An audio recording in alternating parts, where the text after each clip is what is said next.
नमस्ते दोस्तों, आप सभी का हमारे YouTube चैनल पर दोबारा स्वागत है। आज हम लूसेंट का पार्ट 2 जैन धर्म से कंप्लीट करेंगे। इसके पहले भी हम जैन धर्म के पहले आगे पढ़ चुके हैं। वो आपको हमारी YouTube चैनल पे जाके प्लेलिस्ट में मिल जाएगा। चलिए हम अपने लूसेंट का पार्ट 2 स्टार्ट करते हैं। जैन धर्म से हमें स्टार्ट करना है। चलिए दोस्तों, जैन धर्म के संस्थापक एवं प्रथम तीर्थकर ऋषभदेव थे। कल्पसूत्र जैन परंपरा का सर्वाधिक लोकप्रिय ग्रंथ है। इसके एक भाग में जैन धर्म के 24 तीर्थकरों के जन्म से लेकर निर्माण तक की विविध घटनाओं का वर्णन किया गया है। उनके जीवन की 5 प्रमुख घटनाओं को विशेष रूप से प्रस्तुत किया गया है: गर्भधान, जन्म, गृह त्याग, ज्ञान प्राप्ति व प्रथम उपदेश।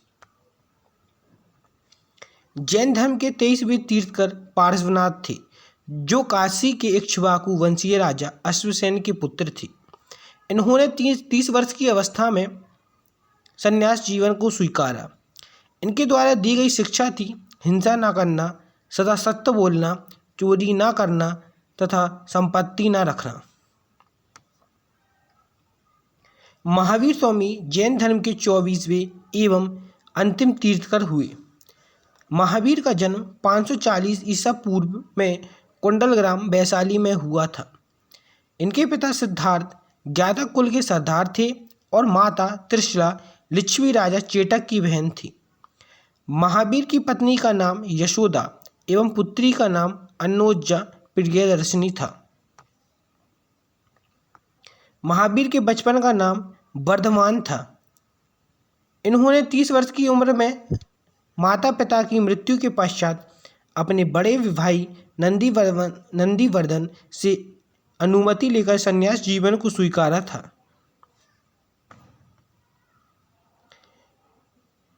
महावीर के गर्भधान के समय उनकी माता त्रिशला ने 14 वस्तुओं का स्वप्न देखा था।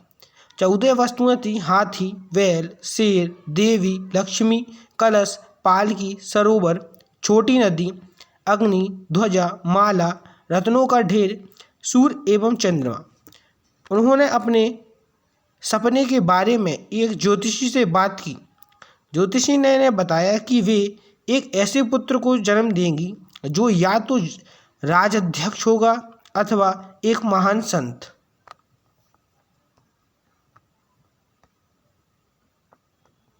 बारह वर्ष की कठिन तपस्या के बाद महावीर को जृंभिक के समीप तिरुजुपालिका नदी के तट पर साल वृक्ष के नीचे तपस्या करते हुए संपूर्ण ज्ञान का बोध हुआ।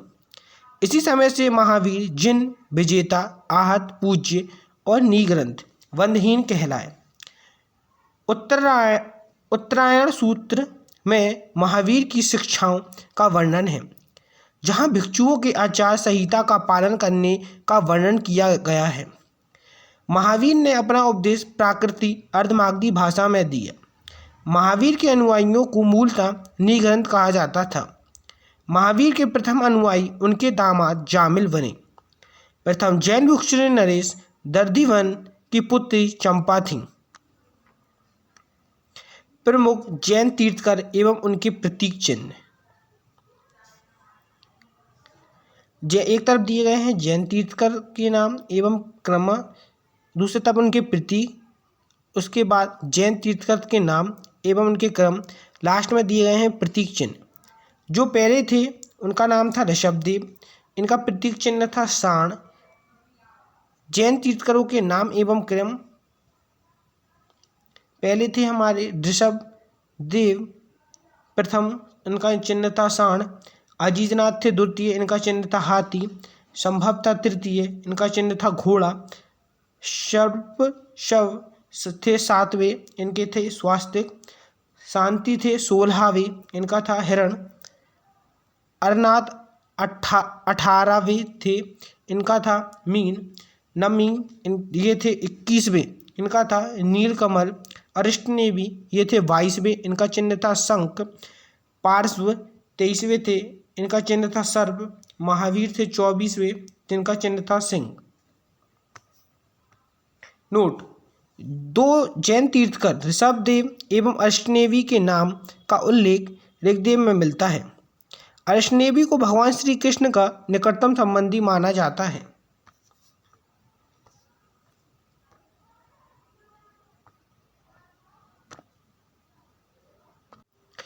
महावीर ने अपने शिष्यों को 11 गणधर्मों में विभाजित किया था। आर्य सुशर्मा अकेला ऐसा गंधर्व था जो महावीर की मृत्यु के बाद भी जीवित रहा और जो जैन धर्म का प्रथम थेरा या मुख्य उपदेशक हुआ। स्वामी महावीर के भिक्षुणी संघ का प्रधान चंदना थी। लगभग 300 ईसा पूर्व में मगध में 12 वर्ष का भीषण अकाल पड़ा, जिसके कारण भद्रबाहु अपने शिष्यों सहित कर्नाटक चले गए, किंतु कुछ अनुयायी स्थूलभद्र के साथ मगध में ही रुक गए। भद्रबाहु के वापस लौटने पर मगध के साधुओं से उनका गहरा मतभेद हो गया, जिसके परिणाम स्वरूप जैन मत श्वेतांबर एवं दिगंबर नामक 2 संप्रदायों में बंट गया। स्थूलभद्र के शिष्य श्वेतांबर श्वेत वस्त्र धारण करने वाले एवं भद्रबाहु के शिष्य दिगंबर नग्न रहने वाले कहलाए। एक तरफ दिया गया है दिगंबर और दूसरी तरफ है श्वेतांबर। श्वेतांबर में पढ़ते हैं हम पहले। ये 5 निग्रहों का पालन करते थे, यथा सत्य, अहिंसा, अस्तेय, अपरिग्रह एवं ब्रह्मचर्य। श्वेतांबर में है ये केवल 4 निग्रह का पालन करते थे, यथा सत्य, अहिंसा, अस्तेय एवं अपरिग्रह। ब्रह्मचर्य का पालन नहीं करते थे।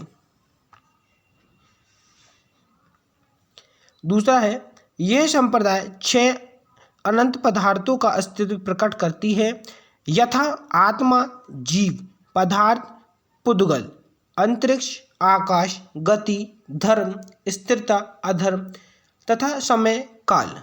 दूसरी तरफ है श्वेतांबर वाला, यह समय काल को छोड़कर 5 अनंत पदार्थ का अस्तित्व स्वीकार करता है, यथा आत्मा, पदार्थ, अंतरिक्ष, गति एवं स्थिरता। तीसरा है हमारा, इसमें महिला तीर्थकर नहीं हो सकती।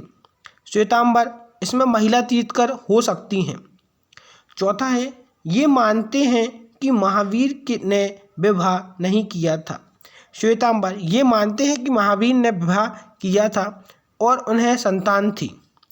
पांचवा है ये मानते हैं कि 19वें तीर्थकर मल्लनाथ पुरुष थे। श्वेतांबर मानते हैं कि मल्लनाथ स्त्री थी। छठा है इसका कहना है कि मूल जैन आगम ग्रंथ खो चुका है। श्वेतांबर मानते हैं ये जैन आगम ग्रंथ को स्वीकार करते हैं। सातवां है ये मानते हैं कि कैवल्य प्राप्ति के बाद उपवास करके रहा जा सकता है। श्वेतांबर कहते हैं ये मानते हैं कि कैवल्य प्राप्ति के बाद भी भोजन की आवश्यकता पड़ती है। आठवां है ये स्त्रियों के इसी जीवन में मुक्ति का विरोध करते हैं। श्वेतांबर ये इसी जीवन में स्त्रियों की मुक्ति की अधिकारणा मानते हैं। नौवां है ये सफ़ेद वस्त्र नहीं पहनते हैं क्योंकि इसे निर्वाण मोक्ष में बाधा मानते हैं।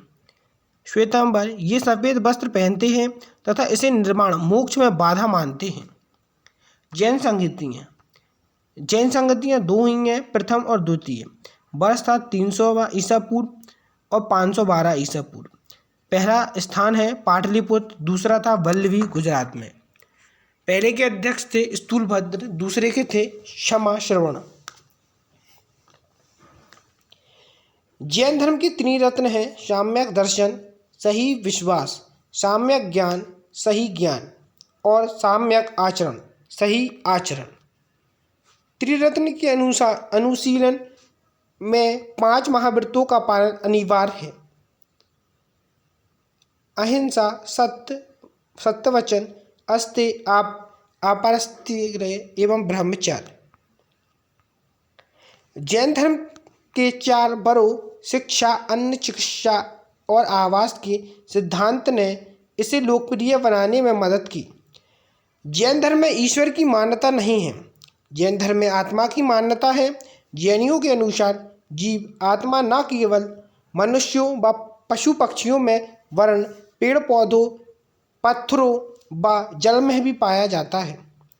जैन धर्म के अनुसार सृष्टि का निर्माण जीव तथा अजीव नामक दो मूल तत्वों से हुआ है।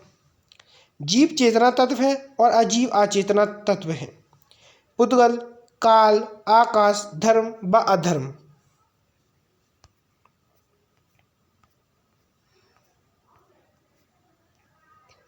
महावीर पुनर्जन्म एवं कर्मवाद में विश्वास करते थे। जैन धर्म के सत्संगी ज्ञान के अन्य नाम थे क्षयवाद और अनेकतावाद, जो जैन धर्म का मौलिक सिद्धांत है।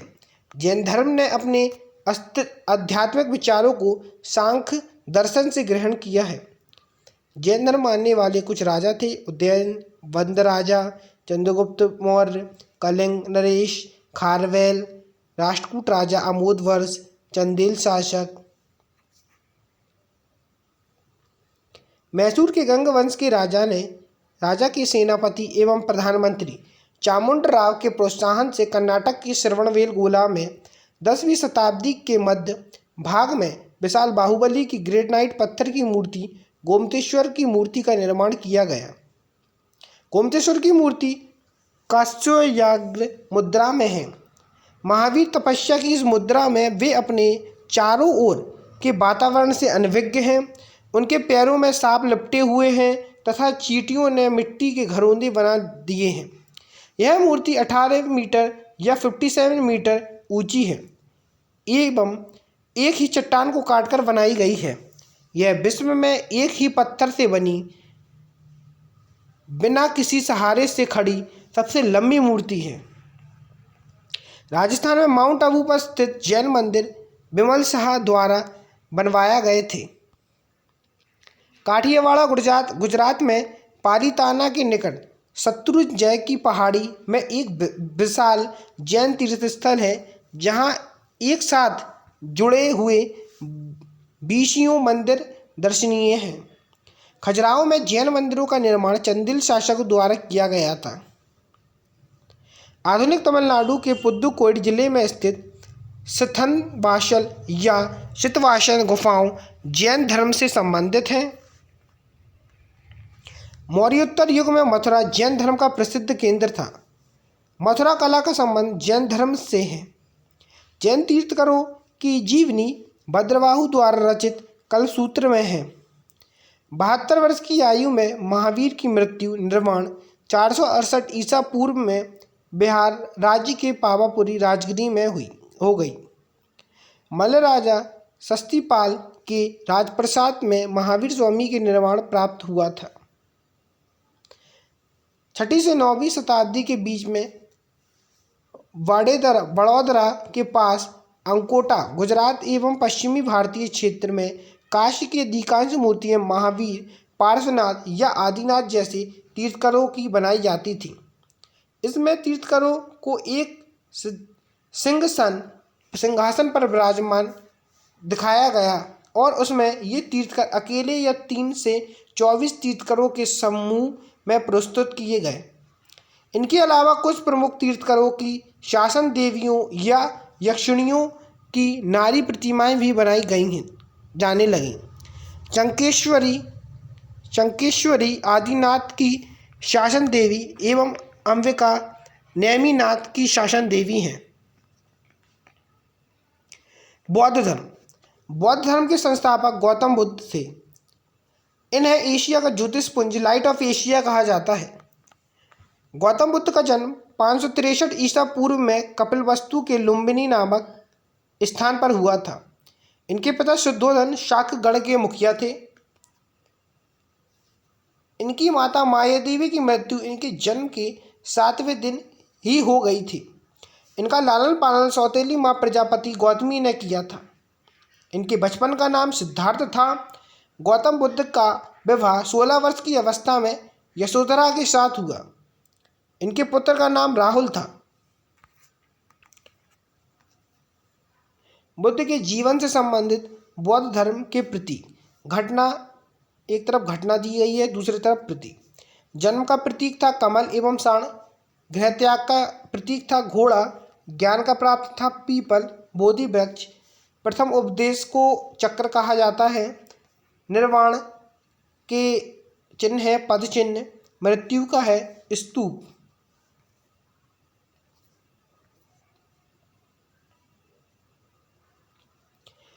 सिद्धार्थ जब कपिलवस्तु की सैर पर निकले तो उन्होंने निम्न 4 दृश्य को देखा।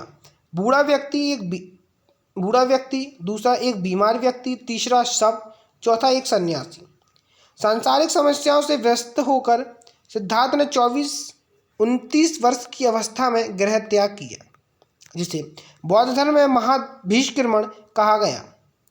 गृह त्याग करने के बाद सिद्धार्थ बुद्ध ने वैशाली के आलर कलाम से सांख्य दर्शन की शिक्षा ग्रहण की। आलर कलाम सिद्धार्थ के प्रथम गुरु हुए, जिनसे उन्होंने शून्य का ज्ञान प्राप्त किया। आलर कलाम के बाद सिद्धार्थ ने राजगीर के रुद्रकामपुत्र से शिक्षा ग्रहण की, जिनसे उन्होंने योग का ज्ञान प्राप्त किया। उरुविला में सिद्धांत को कौंडिन्य, बप्पा, भादिया, महानमा एवं अश्शी नामक 5 साधक मिले। बिना अन्न जल ग्रहण किए 6 वर्ष की कठिन तपस्या के बाद 35 वर्ष की आयु में वैशाख की पूर्णिमा की रात निरंजना फाल्गुन नदी के किनारे पीपल वृक्ष के नीचे सिद्धार्थ को ज्ञान प्राप्त हुआ। ज्ञान प्राप्ति के बाद सिद्धार्थ बुद्ध के नाम से जाने गए। वह स्थान बोधगया कहलाया। बुद्ध ने अपने प्रथम उपदेश सारनाथ ऋषिपट्टनम में दिया, जिसे बौद्ध ग्रंथों में धर्मचक्र परिवर्तन कहा गया। बुद्ध ने अपने उपदेश जनसाधारण की भाषा पाली में दिए। बुद्ध ने अपने उपदेश कौशल, वैशाली, कौशाम्बी व अन्य राज्यों में दिए। सर्वाधिक उपदेश कौशल देश की राजधानी श्रावस्ती में दिए। इनके प्रमुख अनुयायी शासक थे बिंबिसार, प्रसेनजित व उदयन। बुद्ध की मृत्यु 80 वर्ष की अवस्था में 483 ईसा पूर्व में कुशीनगर देवरिया उत्तर प्रदेश में चुंद द्वारा अर्पित भोजन करने के बाद हो गई, जिसे बौद्ध धर्म में महापरिनिर्वाण कहा गया। मल्लियों ने अत्यंत सम्मानपूर्वक बुद्ध का अंत्येष्टि संस्कार किया। एक अनुसूची के अनुसार मृत्यु के बाद बुद्ध के शरीर के अवशेषों को 8 भागों में बांटकर उन पर 8 स्तूपों का निर्माण कराया गया। बुद्ध के जन्म एवं मृत्यु की तिथि को चीनी परंपरा के कैंटोना अभिलेख के आधार पर निश्चित किया गया है। बौद्ध धर्म के बारे में हमें विशद ज्ञान त्रिपिटक, विनय पिटक, सूत्र पिटक व अभिधम्म पिटक से प्राप्त होता है। तीनों पिटकों की भाषा पाली है। थेरावाद मत की पाली त्रिपिटक सबसे पुराना है। सूत्र पिटक में बुद्ध के धार्मिक सिद्धांतों को संवाद के रूप में संकलित किया गया है। विनय पिटक में संघ के भिक्षुणों एवं भिक्षुणियों के लिए बनाए गए नियम का संग्रह किया गया है और इसमें संघ के अनुशासन के तोड़ने पर किए जाने वाले प्रायश्चित्तों की सूची भी दी गई है। अभिधम्म पिटक में सूत्र पिटक में वर्णित सिद्धांत के सुव्यवस्थित अनुशीलन के बारे में आवश्यक सूचियों के सारांश तथा प्रश्नोत्तर का समावेशन किया गया है। नोट: पाली त्रिपिटकों को 1वीं शताब्दी ईसा पूर्व में श्रीलंका के शासक वास्यगामी की देखरेख में पहली बार लिपिबद्ध किया गया। सूत्र पिटक के 5 निकाय हैं: दीर्घ, मध्यम, संयुक्त, अंगुत्तर, खुद्दम। बुद्ध के पूर्व जन्मों से जुड़ी जातक कथाएं खुद्दम निकाय की 15 पुस्तकों में से एक है। खुद्दम निकाय में धर्मपद, नैतिक उपदेशों का पक्षतम संकलन, थेरा गाथा, बुद्ध भिक्षुओं का गीत और थेरी गाथा बौद्ध भिक्षुओं का गीत है। बौद्ध धर्म मूलतः अनीश्वरवादी है। इसमें आत्मा की परिकल्पना भी नहीं है। बौद्ध धर्म में पुनर्जन्म की मान्यता है। तृष्ण का क्षीण हो जाने की अवस्था को बुद्ध ने निर्माण कहा है। विश्व दुखों से भरा है का सिद्धांत बुद्ध ने उपनिषद से लिया।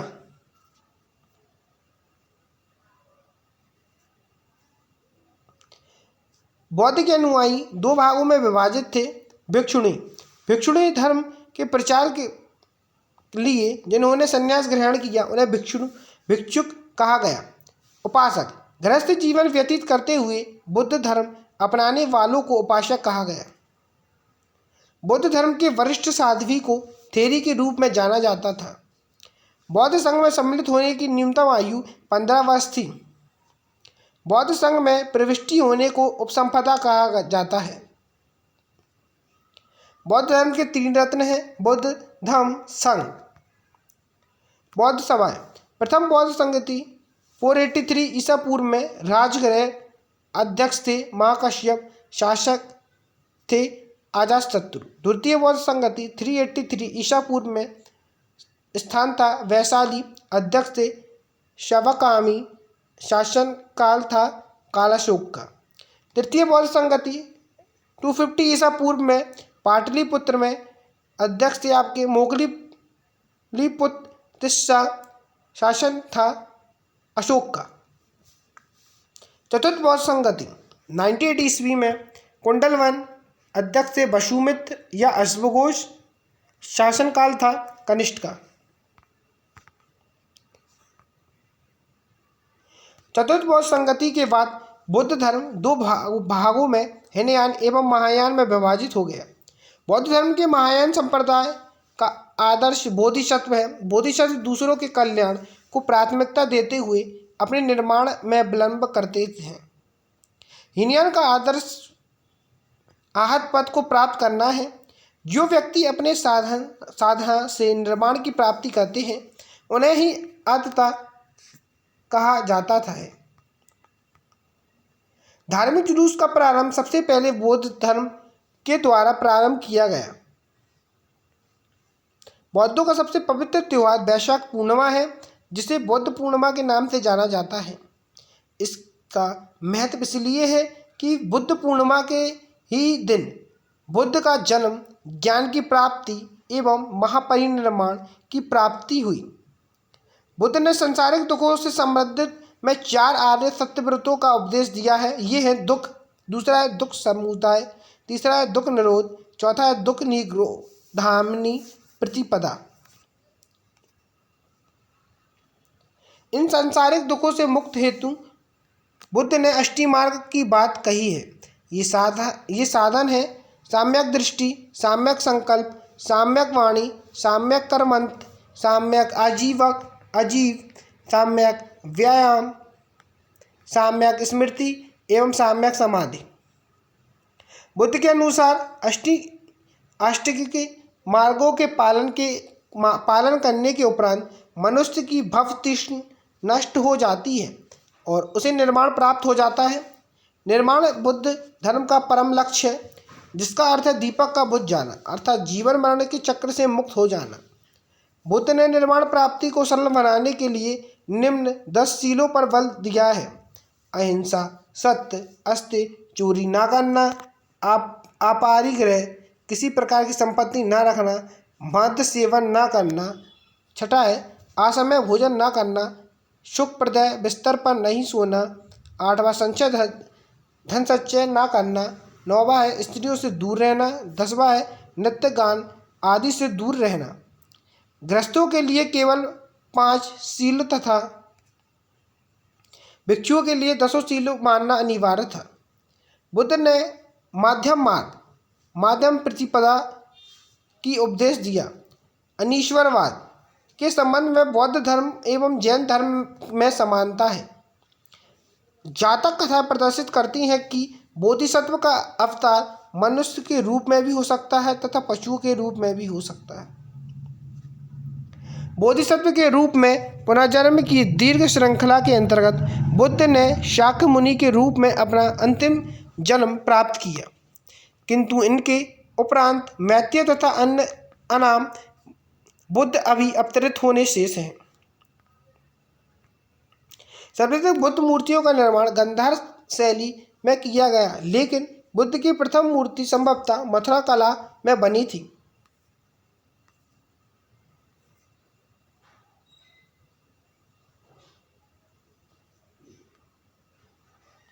बोधिसत्व के नीचे सर्वप्रथम जो देवालय बना था उसका निर्माण सम्राट अशोक थे। उसी देवालय के चारों ओर जो वेदिकाएं बनी हुई थीं वह मौर्य काल के बाद लगभग 100 ईसा पूर्व में बनाई गई थी।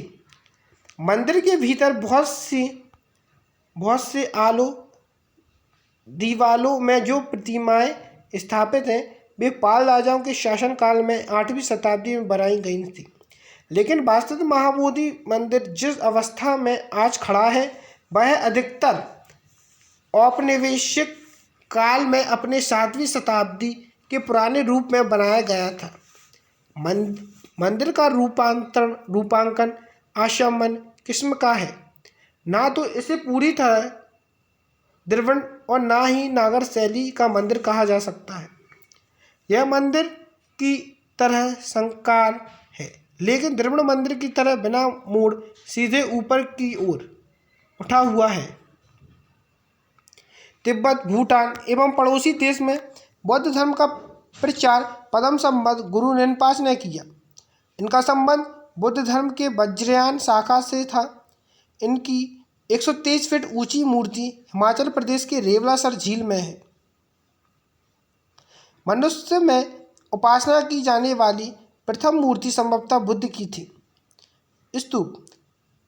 स्तूप वैदिक काल से भारत में प्रचलित समाधान टीले थे जिसमें मृतकों के अवशेष और राख को रखा जाता था। अशोक के शासनकाल में स्तूप कला अपने चरम पद पर पहुंच गया। उसने अपने राज्यकाल के दौरान लगभग 84,000 स्तूप बनवाए। भारत के महत्वपूर्ण मठ, बौद्ध मठ, एक तरफ मठ है, दूसरी तरफ उनके स्थान और तीसरी तरफ राज्य के साथ प्रदेश। तपो मठ है आपका तपो गांव, स्पीति घाटी, हिमाचल प्रदेश। नामग्याल मठ है धर्मशाला, हिमाचल प्रदेश। हेमिस मठ है आपका लद्दाख, राज्य आपका लद्दाख। थिंगसे मठ है लद्दाख, राज्य है लद्दाख। ससुर मठ है आपका लाहौल स्पीति, हिमाचल प्रदेश। मिडलिंग मठ है आपका देहरादून, उत्तराखंड। यूनटेक मठ है आपका गंगटोक, सिक्किम। तमांग मठ है अरुणाचल प्रदेश, अरुणाचल प्रदेश। नामड्रिलिंग मठ है आपका मैसूर, कर्नाटक में। बोधि मठ है आपका बोधगया, बिहार में।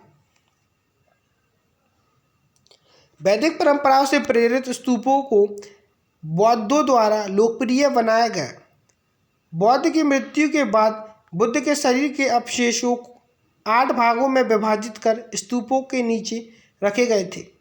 स्तूपों को 5 श्रेणियों में वर्गीकृत किया जा सकता है। पहला है आपका अवशेष स्तूप, जिसमें बौद्ध और अन्य धार्मिक व्यक्तियों के अवशेष रखे गए हैं, जैसे सांची का स्तूप। दूसरा स्तूप है आपका वस्तु स्तूप, जिसमें बुद्ध या उनके शिष्यों से संबंधित वस्तुएं रखी गई हैं, जैसे वैशाली का स्तूप। तीसरा है आपका सम्यक स्तूप, जो बुद्ध और उनके शिष्यों के जीवन की घटनाओं को याद करने के लिए बनाए गए हैं, जैसे श्रीलंका का अनुराधापुरम का स्तूप। चौथा प्रतीकात्मक स्तूप, जो बौद्ध धर्मशास्त्र के विभिन्न पहलुओं के प्रतीक के लिए बनाए गए हैं, जैसे लोहा स्तूप। मन्नत स्तूप पांचवा, जो यात्राओं के उपलक्ष्य में या आध्यात्मिक लाभ प्राप्त करने के लिए बनाए गए। अशोक द्वारा बनाया गया स्तूप सबसे प्रसिद्ध मध्य प्रदेश का सांची स्तूप है। उत्तर प्रदेश की पिपरहवा का स्तूप सबसे प्राचीनतम स्तूप है। स्तूप आमतौर पर अवशेष का निक्षेपगार होता है।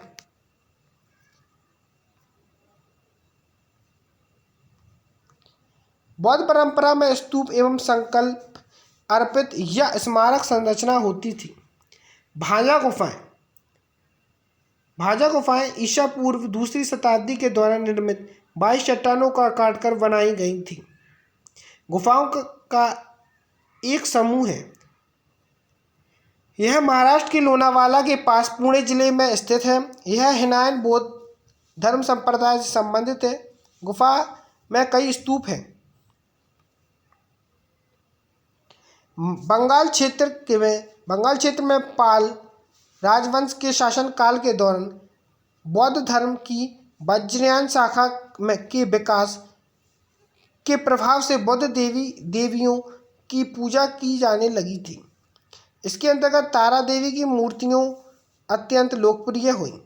इन मूर्तियों में तारा को एक सिंहासन पर विराजमान दिखाया गया है।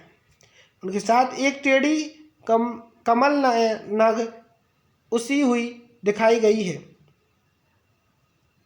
कमल नग उगी हुई दिखाई गई है और उनका दाहिना हाथ अभय मुद्रा में उठा हुआ दिखाया गया है।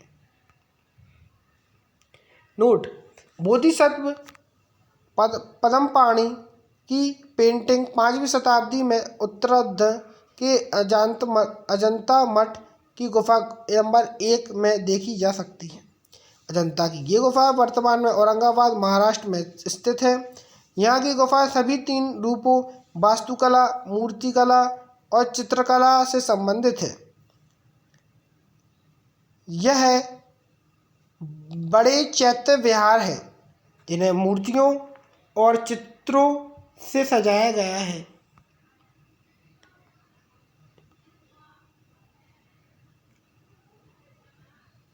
अब पढ़ते हैं हम शैव धर्म। शैव धर्म भगवान शिव की पूजा करने वालों को शैव एवं शिव से संबंधित धर्म को शैव धर्म कहा गया है।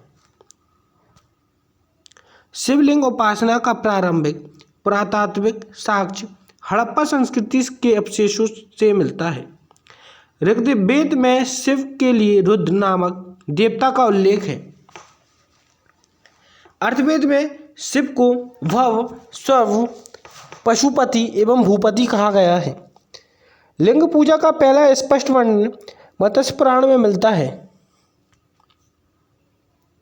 महाभारत के अनुशासन पर्व से भी लिंग पूजा का वर्णन मिलता है। रुद्र की पत्नी के रूप में पार्वती का नाम तैत्तिरीय आरण्य में मिलता है। शिव की पत्नी की सौम्य रूप हैं पद्मा, पार्वती, उमा, गौरी एवं भैरवी।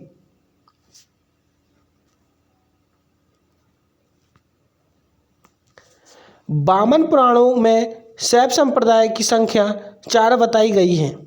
ये हैं पशुपत, कपालिक, कालामुख, लिंगायत।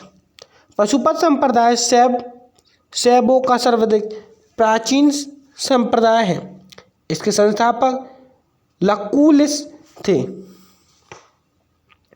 जिन्हें भगवान शिव का 18वें अवतार में से एक माना जाता है। पशुपत संप्रदाय के अनुयायियों को पंचतिक कहा गया है। इस मत के प्रमुख सैद्धांतिक ग्रंथ पशुपत सूत्र एवं सीकर पंडित एक विख्यात पशुपतनाथ आचार्य थे। कपालिक संप्रदाय के इष्टदेव भैरव थे। इस संप्रदाय का प्रमुख केंद्र श्रीशैल नामक स्थान था। कालामुख संप्रदाय के अनुयायियों को शिव पुराणों में महाप्रधारक कहा गया है। इस संप्रदाय के लोग नर कपाल में ही भोजन, जल तथा सुरपान करते थे और साथ ही अपने शरीर पर चिता की भस्म मलते हैं। लिंगायत संप्रदाय दक्षिण में प्रचलित था। इन्हें जंगम भी कहा जाता था। इस संप्रदाय के लोग शिवलिंग की उपासना करते थे। शूद्र संप्रदाय लिंगायत के प्रमुख धार्मिक ग्रंथ है। बसवा पुराण में लिंगायत संप्रदाय के प्रवर्तक अल्लाह प्रभु तथा उनके शिष्य बसवा को बताया गया है। इस संप्रदाय को वीर शिव संप्रदाय भी कहा जाता है।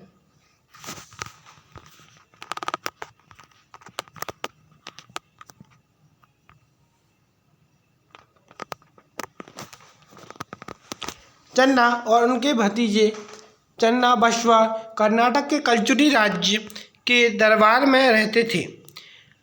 जैनों के साथ कठिन संघर्ष के उपरांत उन्होंने मत की स्थापना की थी। उन्होंने जाति प्रथा का कड़ा विरोध किया और उपवास, प्रतिभोज, तीर्थ यात्रा एवं बलि प्रथा को अस्वीकार किया। बलि प्रथा का विरोध किया और विधवा विवाह की अनुमति दी। 12वीं शताब्दी में राजा कुलतुग II के शासनकाल में सेल्किहार द्वारा लिखित तुंग्योत्तर पुराण, जिसे थियोथोड़ा थोंगाई के नाम से भी जाना जाता है, तमिल में 5वें वेद के रूप में माना जाता है।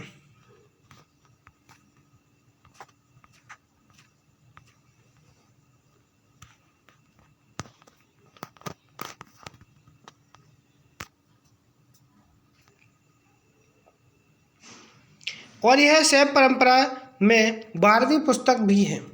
यह भगवान शिव की पूजा के लिए संप्रदाय एक भक्ति पाठ है और इस तमिल शैववाद में एक महत्वपूर्ण कार्य माना जाता है। यह पाठ तमिल में भगवान शिव के भक्तों द्वारा व्यापक रूप से पढ़ा गया और सुनाया जाता है। इसे तमिल में शैव परंपरा के अनुयायियों के लिए अत्यधिक ज्ञान का एक महत्वपूर्ण स्रोत माना जाता है। यह तमिल शैववाद के विहित कवियों तिरुशट नायनारों की कहानियां बताता है। 10वीं शताब्दी में मतेंद्रनाथ ने नाथ संप्रदाय की स्थापना की। इस संप्रदाय का व्यापक प्रचार प्रसार बाबा गोरखनाथ के समय हुआ। गोरखनाथ ने वर्ण व्यवस्था तथा ब्राह्मणों के विशेष अधिकारों की आलोचना की। उनके द्वारा प्रतिपादित सिद्धांतों को तंत्र कहा जाता है। इनकी सदस्यता बिना जाति भेद सबके लिए खुली थी। दक्षिण भारत में शैव धर्म चालुक्य, राष्ट्रकूट, पल्लव एवं चोलों के लिए लोकप्रिय रहा। पल्लव काल में शैव धर्म का प्रचार प्रसार नायनारों द्वारा किया गया। नायनार संतों की संख्या 63 बताई गई है, जिसमें अप्पर, तिरुज्ञान, संबंदर एवं सुंदर मूर्तियां आदि के नाम उल्लेखित हैं। नोट: पशुपतिनाथ मंदिर नेपाल की राजधानी काठमांडू से 3 किलोमीटर उत्तर पश्चिम में बागमती नदी के किनारे देवपाटन जिले में स्थित एक शिव मंदिर है। नेपाल के धर्म राष्ट्र बनने से पहले यह मंदिर राष्ट्रीय देवता भगवान पशुपतिनाथ का मुख्य निवास माना जाता था। इस मंदिर परिसर को सन 1979 में यूनेस्को विश्व संस्कृति विरासत स्थल के रूप में सूचीबद्ध किया गया है। मुख्य मंदिर का निर्माण वास्तुकला की नेपाली पैगोडा शैली में हुआ है।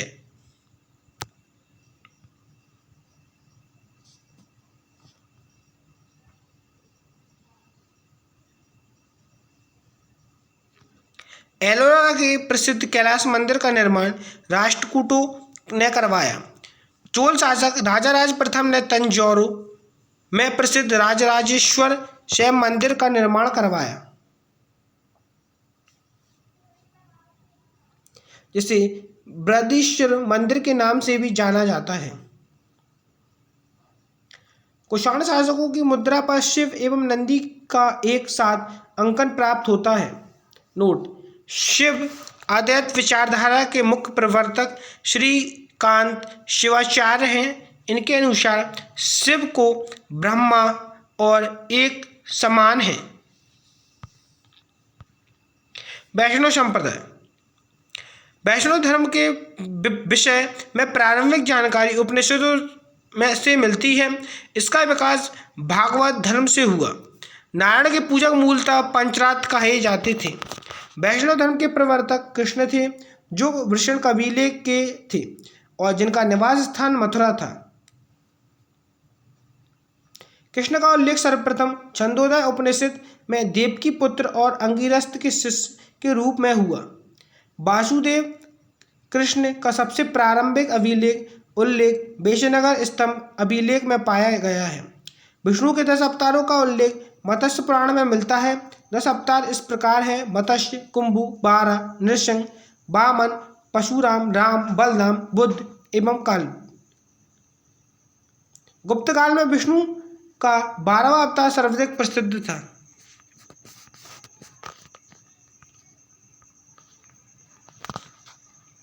वैष्णव धर्म में ईश्वर को प्राप्त करने के लिए सर्वाधिक स्रोत भक्ति को दिया गया है। नोट: भगवान विष्णु के सुदर्शन चक्र में 6 तीलियां हैं। प्रमुख संप्रदाय, मत एवं आचार्य। प्रमुख संप्रदाय, एक तरफ मत है और दूसरी तरफ आचार्य है। वैष्णव संप्रदाय के हैं आपके विशिष्ट दैत्य, आचार्य है रामानुज। ब्रह्म संप्रदाय दैत्य आनंद तीर्थ। रुद्र संप्रदाय शुद्ध दत्त, आचार्य है वल्लभाचार्य। शनक संप्रदाय दैत्य, आचार्य निम्बकार। इस दर्शन के अनुसार मनुष्य भगवान से भिन्न और अभिन्न दोनों हैं। प्रमुख संप्रदाय, संस्थापक एवं पुस्तक। प्रमुख संप्रदाय, एक तरफ संपादक है और दूसरी तरफ उनकी पुस्तक। बरकरी के हैं नामदेव। श्री वैष्णव के हैं रामानुज, पुस्तक है ब्रह्मसूत्र। परमार्थ के हैं रामदास, पुस्तक है दस बोध। प्रमुख संप्रदाय राम भक्त के हैं आपके संस्थापक रामानंद, पुस्तक है आध्यात्मक रामायण। नोट, अंकोर वाट का मंदिर कंबोज के राजा सूरमर्मा द्वितीय ने 1113 से 1150 में बनवाया था। इस मंदिर में लगभग 10.5 फीट ऊंची भगवान विष्णु की मूर्ति स्थापित है। इस्लाम धर्म के संस्थापक हजरत मोहम्मद साहब थे। हजरत मोहम्मद साहब का जन्म 570 में मक्का में प्रमुख कुरैश कबीले में हुआ, जिनके पिता अब्दुल्ला और माता अमीना थी। उनका लालन पालन उनके चाचा अबू तालिब ने किया था। हजरत मोहम्मद साहब को 610 ईस्वी में मक्का के पास हीरा नामक गुफा में ज्ञान प्राप्त हुआ। 24 सितंबर 622 ईस्वी में पैगंबर के मक्का से मदीना की यात्रा इस्लाम जगत में प्रसिद्ध संवत हिजरी संवत के नाम से जाना जाता है। मोहम्मद की शादी 25 वर्ष की अवस्था में खादीजा नामक विधवा के साथ हुई। मोहम्मद की पुत्री का नाम फातिमा एवं दामाद का नाम अली था। देवदूत जिब्राइल ने पैगंबर मोहम्मद साहब को कुरान अरबी भाषा में संप्रेषित की है। कुरान इस्लाम धर्म का पवित्र ग्रंथ है। यह पवित्र ग्रंथ 114 अध्यायों में बांटी हुई है। इसमें 6360 पद हैं। पैगंबर मोहम्मद साहब ने कुरान की शिक्षाओं का उपदेश दिया। हजरत मोहम्मद साहब की मृत्यु 8 जून 632 ईस्वी को हुई। इन्हें मदीना में दफनाया गया। मोहम्मद साहब की मृत्यु के बाद इस्लाम सुन्नी तथा शिया नामक 2 पंथों में विभाजित हो गया। सुन्नी उन्हें कहते थे जो सुन्ना में विश्वास करते थे।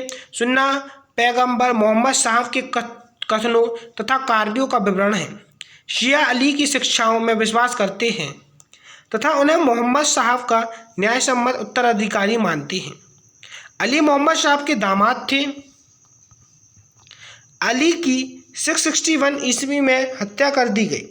अली के 2 पुत्र हुसैन की हत्या 680 ईस्वी में करबला इराक नामक स्थान पर कर दी गई। इन दोनों हत्याओं ने शिया को निश्चित मत के रूप दे दिया। पैगंबर मोहम्मद साहब का उत्तराधिकारी खलीफा कहलाए। इस्लाम जगत में खलीफा पद 1924 तक रहा। 1924 ईस्वी में इसे तुर्की के शासक मुस्तफ़ा कमाल पाशा ने समाप्त कर दिया। इब्न इश्क ने सर्वप्रथम पैगंबर मोहम्मद साहब का जीवन चरित्र लिखा।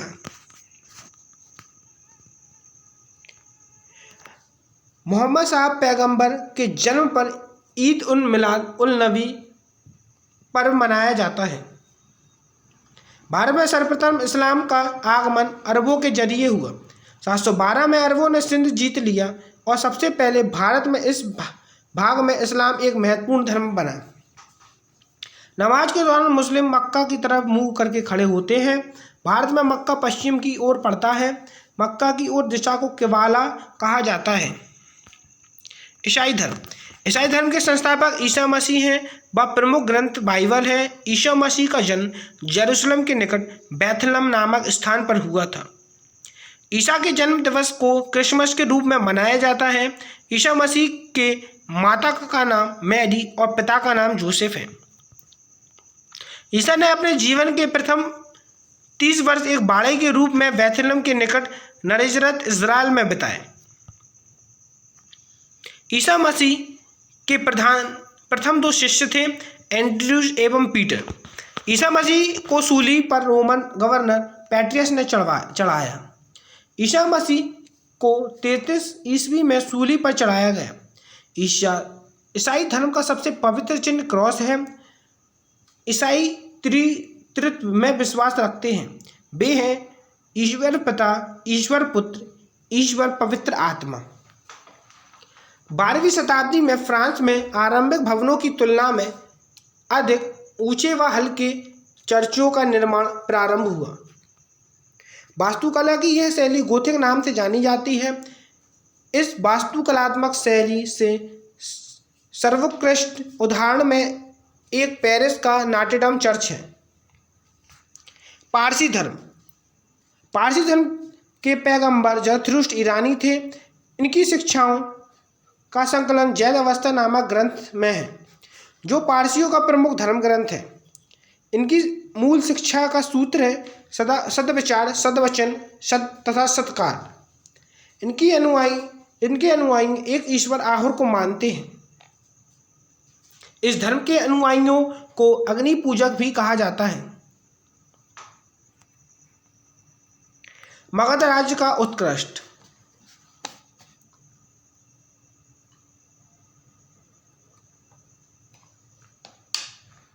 मगध के सबसे प्राचीन वंश के संस्थापक बृहदत्त था।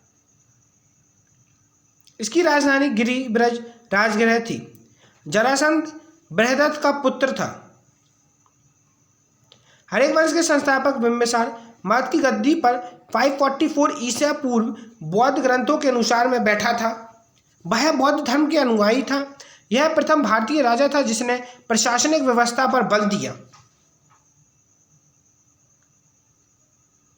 बिंबिसार ने ब्रह्मदत्त को हराकर अंगराज्य को मगध में मिला लिया। बिंदुसार ने राजगृह का निर्माण कर उसे अपनी राजधानी बनाया। बिंदुसार ने मगध पर करीब 52 वर्षों तक शासन किया। महात्मा बुद्ध की सेवा में बिंदुसार ने राजवैद्य आजीवक को भेजा। अवंती के राजा प्रघोत जब पांडु रोग से ग्रस्त थे, उस समय भी बिंदुसार ने जीवक को उनकी सेवा शुरू के लिए भेजा था। बिंबिसार ने वैवाहिक संबंध स्थापित कर अपने साम्राज्य का विस्तार किया। इसने कौशल नरेश प्रसेनजित की बहन महाकौशला से, वैशाली के चेटक की पुत्री चेलना से तथा मध्य प्रदेश आधुनिक पंजाब की राजकुमारी क्षेमा से शादी की। बिंबिसार की हत्या उनके पुत्र अजातशत्रु ने कर दी और वह 493 ईसा पूर्व में मगध की गद्दी पर बैठा। इसका उपासक कुणिक था। वह प्रारंभ में जैन धर्म का अनुयायी था। अजातशत्रु ने 32 वर्ष तक मगध पर शासन किया।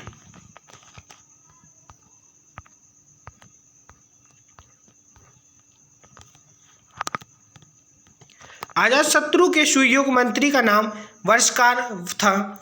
इसी की सहायता से अजातशत्रु ने वैशाली पर विजय प्राप्त की।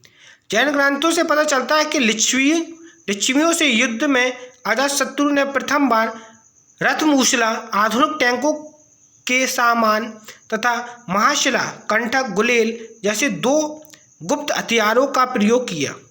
461 ईसा पूर्व में अपने पिता की हत्या कर उदयन मगध की गद्दी पर बैठा। उदयन ने पाटलिपुत्र की स्थापना की। वह जैन धर्म का अनुयायी था। हरेक वंश का अंतिम राजा उदयन का पुत्र नागदशक था। नागदशक को उसकी अमात्य शिशुनाग ने 412 ईसा पूर्व में अपस्त करके मगध पर शिशुनाग वंश की स्थापना की। शिशुनाग ने अपनी राजधानी पाटलिपुत्र से हटाकर वैशाली में स्थापित की। शिशुनाग की उत्तराधिकारी कालाशोक पुनः राजधानी को पाटलिपुत्र ले गया। शिशुनाग वंश का अंतिम राजा नंदीवर्धन था। नंद वंश का संस्थापक महापद्म नंद व अंतिम शासक धनानंद था। यह सिकंदर के समकालीन था। इसे चंद्रगुप्त मौर्य ने युद्ध में पराजित किया और मगध पर एक नए वंश चंद्रगुप्त मौर्य वंश की स्थापना की। सिकंदर का जन्म 356 ईसा पूर्व में हुआ। इनके पिता फिलिप था। फिलिप 359 ईसा पूर्व में मकदूनिया का शासक बना। इसकी हत्या 329 ईसा पूर्व में कर दी गई। सिकंदर अरस्तु का शिष्य था। सिकंदर ने भारत विजय का अभियान 326 ईसा पूर्व में प्रारंभ किया। सिकंदर का सेनापति सेल्यूकस निकेटर था। सिकंदर को पंजाब के शासक पोरस के साथ युद्ध करना पड़ा, जिसे हाइडेस्पीच का युद्ध या झेलम विस्तृता का युद्ध के नाम से जाना जाता है। सिकंदर की सेना ने ब्यास नदी, प्राचीन नाम बिपाशा, यूनानी नाम हाइडफेसिस के पश्चिमी तट पर पहुंचकर उसे पार करने से इनकार कर दिया। सिकंदर स्थल मार्ग द्वारा 325 ईसा पूर्व में भारत से लौटा। सिकंदर की मृत्यु 323 ईसा पूर्व में बेबीलोन में 33 वर्ष की अवस्था में हो गई। सिकंदर का जल सेनापति का नाम निर्याकस था। सिकंदर का प्रिय घोड़ा बाहुवेफला था। इसी के नाम पर उसने झेलम नदी के तट पर बाहुवेफला नगर नामक नगर बसाया। मौर्य साम्राज्य। मौर्य वंश का संस्थापक चंद्रगुप्त मौर्य का जन्म 345 ईसा पूर्व में हुआ था। जस्टिन ने चंद्रगुप्त मौर्य को सेंटो निकोटस कहा, जिसकी पहचान विलियम जोन्स ने चंद्रगुप्त मौर्य से की है। विशाखदत्त कीर्ति मुद्रा राक्षस में चंद्रगुप्त मौर्य के लिए वृषण, आर्ष्य, निम्न कुल से उत्पन्न शब्द का प्रयोग किया गया। धनानंद को हराने में चाणक्य कौटिल्य विष्णुगुप्त ने चंद्रगुप्त मौर्य की मदद की थी, जो बाद में चंद्रगुप्त मौर्य का प्रधानमंत्री बना। इसके द्वारा लिखित पुस्तक अर्थशास्त्र है, जिसका संबंध राजनीति से है। नोट: कौटिल्य ने अर्थशास्त्र में राज्य की प्रकृति का वर्णन किया। उसने राज्य के 7 अंग बताए। ये अंग है स्वामी, आमात्य, जनपद, दुर्ग, कोष, दंड या सेना और मित्र। इसे ही सप्तांग कहते हैं। चंद्रगुप्त मगध की राजगद्दी पर 322 ईसा पूर्व में बैठा। चंद्रगुप्त जैन धर्म का अनुयायी था। चंद्रगुप्त ने अपना अंतिम समय कर्नाटक के श्रवणबेलगोला नामक स्थान पर बताया। चंद्रगुप्त ने 305 ईसा पूर्व में सेल्यूकस निकेटर को हराया। सेल्यूकस निकेटर ने अपनी पुत्री कौनलिया की शादी चंद्रगुप्त मौर्य के साथ कर दी और युद्ध की संधि शर्तों के अनुसार 4 प्रांत काबुल, कंधार, हेरत एवं मकरन चंद्रगुप्त मौर्य को दिए। चंद्रगुप्त मौर्य ने जैनी गुरु भद्रबाहु से जैन धर्म की दीक्षा ली थी।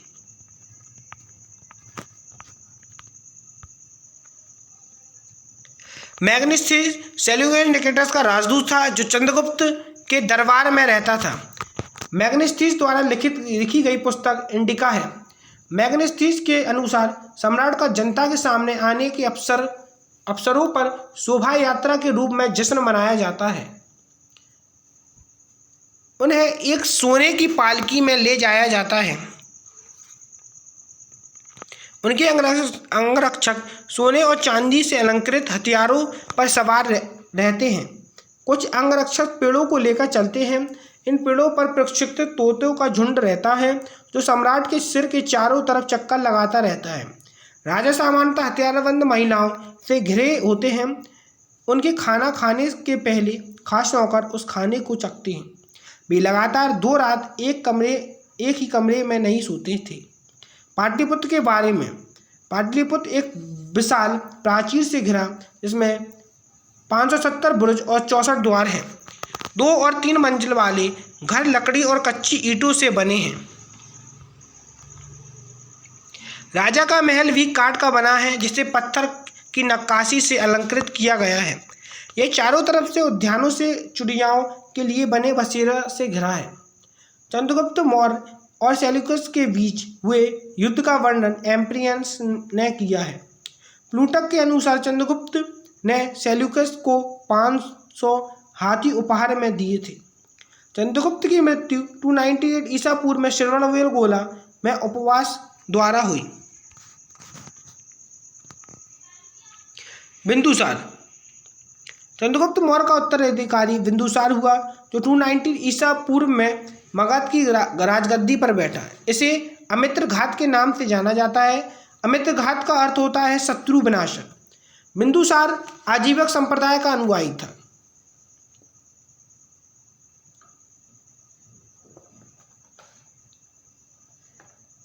नोट: अजीबक संप्रदाय की स्थापना माखलसी पुत्र घोषला ने की थी। वायुपुराण में बिंदुसार को भद्रसार या वार्षियर कहा गया है। स्ट्रैबो के अनुसार सीरियाई नरेश एंटियोकस ने बिंदुसार के दरबार में डाइमेकस नामक राजदूत भेजा। इसे ही मैग्नेस्टिस का उत्तराधिकारी माना जाता है। जैन ग्रंथों में बिंदुसार को सिंहसेन कहा गया है। बिंदुसार के शासनकाल में तक्षशिला सिंधु एवं झेलम नदी के बीच में स्थित हुए नदी के बीच में हुए दो विद्रोह का वर्णन है। इस विद्रोह को दबाने के लिए बिंदुसार ने पहले सुसीम को और बाद में अशोक को भेजा। एंथियस के अनुसार बिंदुसार ने सीरिया के शासक एंटियोकस फर्स्ट से मदरा, सूखे अंजीर एवं एक दार्शनिक भेजने की प्रार्थना की थी। बौद्ध विद्वान तारानाथ ने बिंदुसार को 16 राज्यों का विजेता बताया है। बिंदुसार की सभा में 500 सदस्यों वाली एक मंत्री परिषद थी, जिसका प्रधान खल्लाटक था। अशोक बिंदुसार का उत्तराधिकारी अशोक महान हुआ, जो 296 ईसा पूर्व में मगध की राजगद्दी पर बैठा। अशोक की माता का नाम शुभदांगी था। राजगद्दी पर बैठने के समय अशोक अवंती का राज्यपाल था। मस्की, गुर्जरा, नैतुर और ओडेगोलम के लेखों में अशोक का नाम अशोक मिलता है। अशोक का इतिहास हमें मुख्यतः उनके अभिलेखों से ही ज्ञात होता है।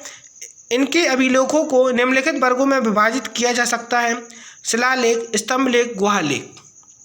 D.R. भंडारकर जैसे इतिहासकारों ने अभिलेखों के आधार पर ही अशोक का इतिहास लिखने का प्रयास किया है।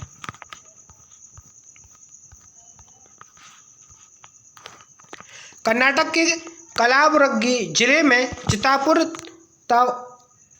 तालुक के कंगनहल्ली से प्राप्त उभयदार मूर्ति शिल्प रिलीफ स्कल्पचर शिलालेख में अशोक के प्रस्तुत रूप चित्र के साथ रणदेव अशोक, राजा अशोक उल्लेखित हैं। कंगनहल्ली भीमा नदी के बाएं तट पर स्थित है। भब्रू अभिलेख में अशोक ने स्वयं को मगध का राजा बताया है। पुराणों में अशोक को अशोकवर्धन कहा गया है। देवनाम प्रियदर्शनी अशोक का ही नाम था। अशोक ने अपने अभिषेक के 8 वर्ष बाद लगभग 261 ईसा पूर्व में कलिंग पर आक्रमण किया और कलिंग की राजधानी तोसली पर अधिकार कर लिया। उल्लेखित है 13वें शिलालेख में। प्लिनी का कथन है कि मिस्र के राजा फिलाडेल्फी टॉलमी द्वितीय ने पाटलिपुत्र में डियानियोसियस नामक एक राजदूत भेजा था। उपगुप्त नामक बौद्ध भिक्षु ने अशोक को बौद्ध धर्म की दीक्षा दी। नोट: अशोक पहले ब्राह्मण धर्म का अनुयायी था। कल्हड़ की राजतरंगिणी से पता चलता है कि वह शैव धर्म का उपासक था। निग्रोध के प्रवचन सुनकर उसने बौद्ध धर्म को अपना लिया। अशोक एक उपासक के रूप में अपने राजगद्दी के 10वें वर्ष बोधगया, 12 वर्ष निगली सागर एवं 20वें वर्ष में लुम्बिनी की यात्रा की। अहरौरा लेख में यह घोषणा की गई है कि अशोक व्यक्तिगत रूप से बौद्ध धर्म का अनुयायी था। लुम्बिनी स्तंभ अभिलेख में निगली सागर स्तंभलेख अभिलेख बौद्ध मत में अशोक की आस्था का स्पष्ट प्रमाण देते हैं। अशोक के प्रमुख शिलालेख एवं उसमें वर्णित विषय, एक तरफ शिलालेख है, दूसरी तरफ विषय है उनके। पहले शिलालेख में इसमें पशु बलि की निंदा की गई है। दूसरा, मनुष्य व पशु दोनों की चिकित्सा व्यवस्था का उल्लेख है। तीसरा, इसमें राजकीय अधिकारियों को यह आदेश दिया गया है कि वे हर 5वें वर्ष के उपरांत दौरे पर जाएं। इसमें कुछ धार्मिक नियमों का भी उल्लेखित है। चौथा है, इसमें भेरी घोष की जगह धर्मघोष की घोषणा की गई है। पांचवा है, इसमें धर्म महामात्रों की नियुक्ति की जानकारी मिलती है। छठा है, इसमें आत्मा नियंत्रण की शिक्षा दी गई है। 7वां व 8वां, इसमें अशोक की तीर्थ यात्राओं का उल्लेखित है। 9वां, इसमें सच्ची भेंट तथा सच्चे शिष्टाचार का उल्लेखित है। 10वां, इसमें अशोक ने आदेश दिया है कि राजा तथा उच्च अधिकारी हमेशा प्रजा के हित में सोचें। 11 इसमें धर्म की व्यवस्था की गई है। 12वें में कहा गया है, इसमें स्त्री महामात्रियों की नियुक्ति एवं सभी प्रकार के विचारों के सम्मान की बात कही गई है। 13वें में है, इसमें कलिंग युद्ध का वर्णन एवं अशोक के हृदय परिवर्तन की बात कही गई है।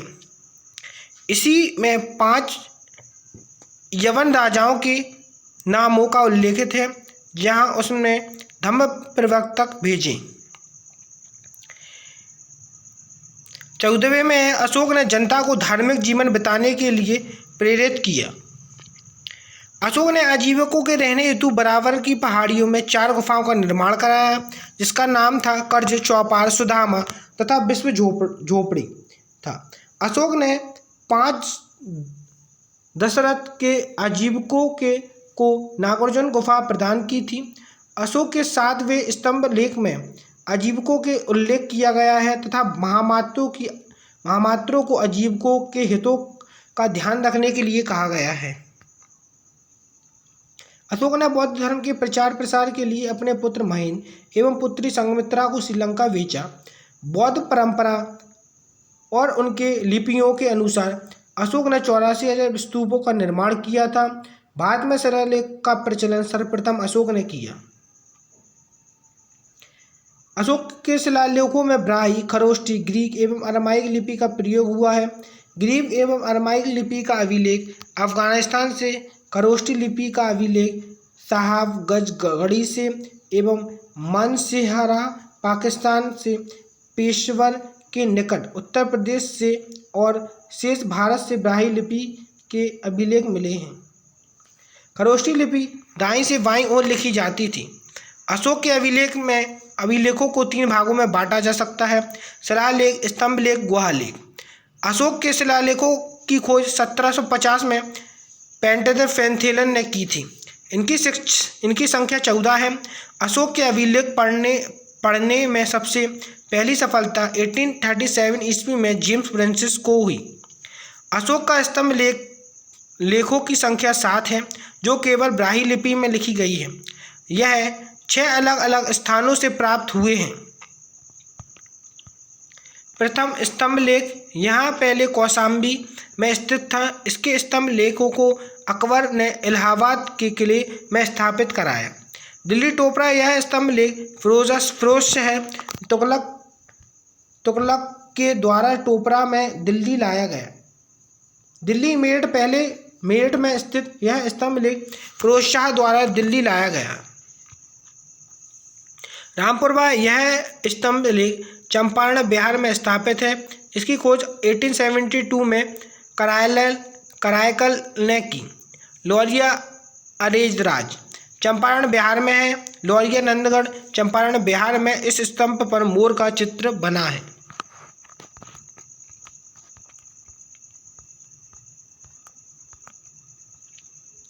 कौशाम्बी अभिलेख को रानी का अभिलेख कहा जाता है। अशोक का 7वां अभिलेख सबसे लंबा है। अशोक का सबसे छोटा स्तंभ लेख लुम्बिनी है। इसी में लुम्बिनी में धर्म यात्रा के दौरान अशोक द्वारा भू राजस्व की दर घटाकर 1/8 भाग कर दिया और लुम्बिनी ग्राम का धार्मिक कर बलि माफ कर दिया। महायास्त्र बंगाल से प्राप्त सोहगौरा का ताम्रपत्र अभिलेख में मौर्य काल में अकाल, सूखा जैसे देवी प्रकोप के समय राजा द्वारा राहत कार्य किए जाने का विवरण प्राप्त होता है। प्रथम प्रत्यक्ष शिलालेख में यह घोषणा की गई है कि सभी मनुष्य मेरे बच्चे हैं। अशोक का सार एक कूना कंधार अभिलेख ग्रीक एवं अरामाइक भाषा में प्राप्त हुआ है। राजा में मुख्यमंत्री एवं पुरोहित की नियुक्ति की पूर्व इसकी चरित्र को काफ़ी जांचा परखा जाता था, जिसे उपाधि परीक्षण कहा जाता था। सम्राट की सहायता के लिए एक मंत्री परिषद होती थी, जिसमें सदस्यों की संख्या 12, 16 एवं 20 हुआ करती थी। अर्थशास्त्र में शीर्ष अधिकारी के रूप में तीर्थ का उल्लेख मिलता है, जिसमें महामात्र भी कहा जाता था। इसकी संख्या 18 थी। अर्थशास्त्र में चर जासूस को कहा जाता है। अशोक के समय मौर्य साम्राज्य में प्रांतों की संख्या 5 थी। प्रांतों को चक्र कहा जाता था।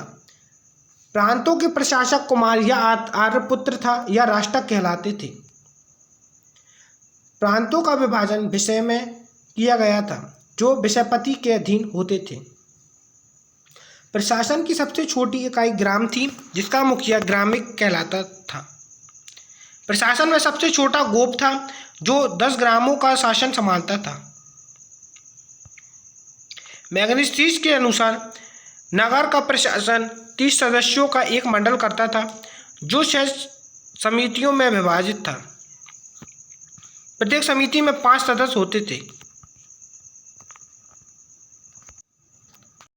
बिक्री कर के रूप में मूल का 10वां भाग वसूला जाता था।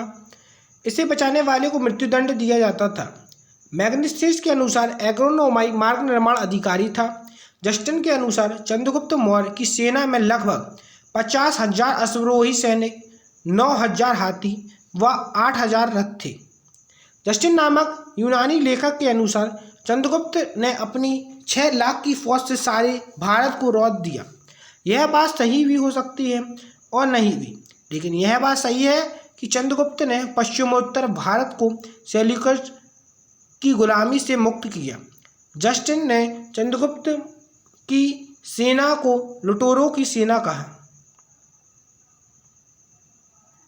युद्ध सेना में सेना का नेतृत्व करने वाला अधिकारी नायक कहलाता था। सैन्य विभाग का सबसे बड़ा अधिकारी सेनापति होता था। प्लेनी नामक यूनानी लेखक के अनुसार चंद्रगुप्त की सेना में 6 लाख पैदल सिपाही, 30,000 घोड़सवार और 9,000 हाथी थे।